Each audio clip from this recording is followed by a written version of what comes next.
Hi. Thank you for attending today's reading. Let's begin. Story about my crush. 6 comments. Share, save, hide. Report 99% upvoted. End of story. Next story. Death. I lay on the ground, bleeding. I'm trying to figure out what's going on. Lights are flashing, blue and red. Where am I? How did I end up here? I move with no struggle and look down. There I am. That's me. I'm dead. Fuck. I didn't think I would end up like this. What will my dad think? And my mom? She'll be destroyed by this. I must stay alive. I must. And then they put their hand on my shoulder. I turn around. I can't see who or what they are. I fall backwards. They have no face. I try to crawl away, but I find myself pressed upon a wall in a darkened room. I scan the room desperately for an escape, but I'm cornered. It approaches me. I start breathing heavily. As it draws nearer, I can't escape. I break down and start sobbing hysterically. I can't even look at it anymore. My vision is clouded by my tears, running down my face like a steady stream. I put my hand into my knees, praying for it to go away. Some time passes. It feels like forever. But eventually, I wipe away my tears and look up. It's looking down at me. I start panicking again. Before I get the chance to fight back, it grabs me and puts its face up to mine. Before removing its mask, a friendly face, filled with the warmth of an abandoned summer memory, and the memory of a warm Christmas Eve by the chimney. I start crying again, but for different reasons this time. A deep feeling of guilt for being afraid of something so beautiful, as well as an overwhelming sense of glee, as if it was the face of a long-forgotten friend, which I had been dying to see since I lost them. Hush now. It's all right, it says lightly, similar to a divine entity. It speaks. I'm slightly set back by this. I still can't figure out who or what it is, but I know now that it doesn't mean any harm. And in the end, I feel as if that's all I need to know. You can speak? I ask foolishly. I can tell by its face that it has been asked worse. It merely nods. You don't have much time. What? I respond. You aren't dead yet. If you want to live, then now's the time. But my words are interrupted by a flash of light. An open door. Light is illuminating the room. It's a concrete room. It looks at the door and gestures to it with its eyes. I will be seeing you someday soon. Just know not to fear me at that time, it says. I'm slung back into my body. He has a pulse. I hear one of the paramedics yell. As I take a sharp breath, my eyes open, answering my questions. I'm at a crossing. I've been run over by a vehicle. I was crossing the road. A hit and run. There are police cruisers around, presumably asking witnesses what happened. Didn't really matter to me back then. I was alive, and that was all that mattered to me. End of story.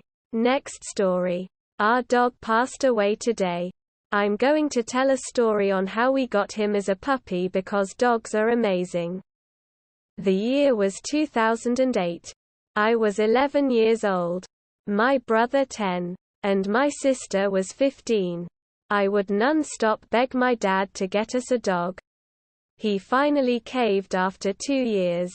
We kept looking online and in the newspaper until we spotted Buster. He was being sold by a nice family who wanted to give him a forever home, and that was us. We called them, sorted the details, and I got a day off school to help carry him in the car. We got to their house and Buster just came excitedly running towards us and kept jumping up me, and that's when he stole my heart. We bought him and took him home. We all took our share of looking after him, and training him was hard. But he did it. Throughout his 12 years of life he's always been my brother and best friend, and I'm happy that we gave him a happy life, and he was the best dog in the world. We will never forget him. Less than 3. Just wanted to share on always make memories with your pets. They are family. Less than 3. End of story. Next story. My ex cheated on me multiple times with my best friend. To make a long story short, I found out about it, however I fucked her best friend after she broke up with me. End of story. Next story. Women in India with 31 fingers called a witch. Throughout her life, life becomes unbearable without the love and affection of the family members and the belongingness of society. Unfortunately for Kumari Nayak, a 63-year-old woman from the Ganjan district of Odisha, her life has been a humiliation because she has polydactylism. Polydactylism is a defect in the body where the person suffers from abnormal growth. In the case of Kumari, she was born with 19 toes and 12 fingers by birth. Her life was made miserable by this disease as, since childhood, people used to keep their children away from her and call her names. Kumari said in an interview, "I was born with this defect and I couldn't be treated as we belong to a low-income family." Single quote. As she grew old, things turned even worse as she was called a witch by her neighbors. She feels terrible by such remarks but is helpless as she cannot get herself treated and can't fight a long battle with superstitions. Therefore, she keeps herself indoor to avoid bitter words. It has now been 63 years that I have had this condition, she said in the interview.